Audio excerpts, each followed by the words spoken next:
Hi! Mayroon na naman akong isi-share sa inyo kung paano maglagay ng thumbnail sa mga short videos natin sa YT. So, pwede pala yung ganun So, di ba nasanay tayo na gumagawa lang tayo ng thumbnail sa mga long form videos natin. Pwede din pala sa short videos. So, kunting kaalaman lang, ang thumbnail ay nakakatulong upang ma-invite natin ang mga viewers natin na i-click at panuorin ang videos natin. So, mahalaga ang thumbnail para makatulong ito sa views natin. So, ganito lang. Click natin ang ating YT app. Tapos yung plus sign sa baba.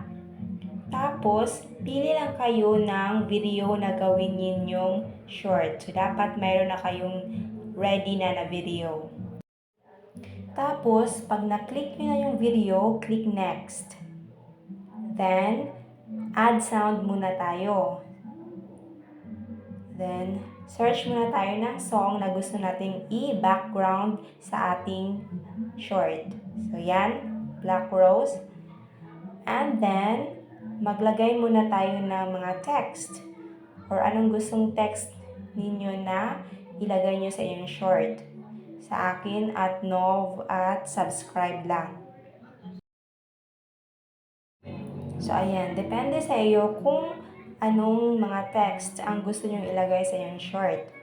Tapos, pag okay na, ayan, for example, okay na ang mga text at background music at everything, click natin ang next. Yan.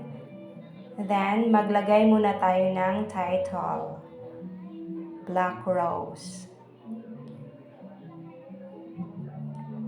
And then, select audience. So, before nyo i-click ang upload short, tingnan nyo sa taas. May makikita kayong parang pencil or pen. Click natin yan. Yan, dyan tayo hanap ng magiging thumbnail natin sa ating short video. So, nakikita nyo yan sa baba. I-drag lang natin at i-stop natin sa thumbnail na gusto nating i-thumbnail sa ating short. Ayan, stop. And then, pag okay na, i-click nyo lang ang done. Pag satisfied na kayo sa thumbnail na gusto ninyo, click done. So, ganun lang siya.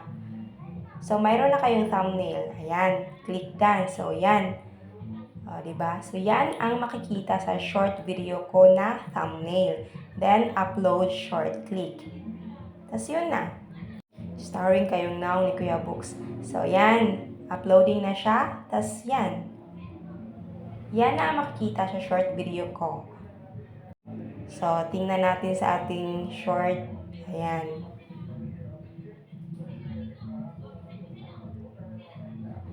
Hanapin natin kung talagang yun, diba?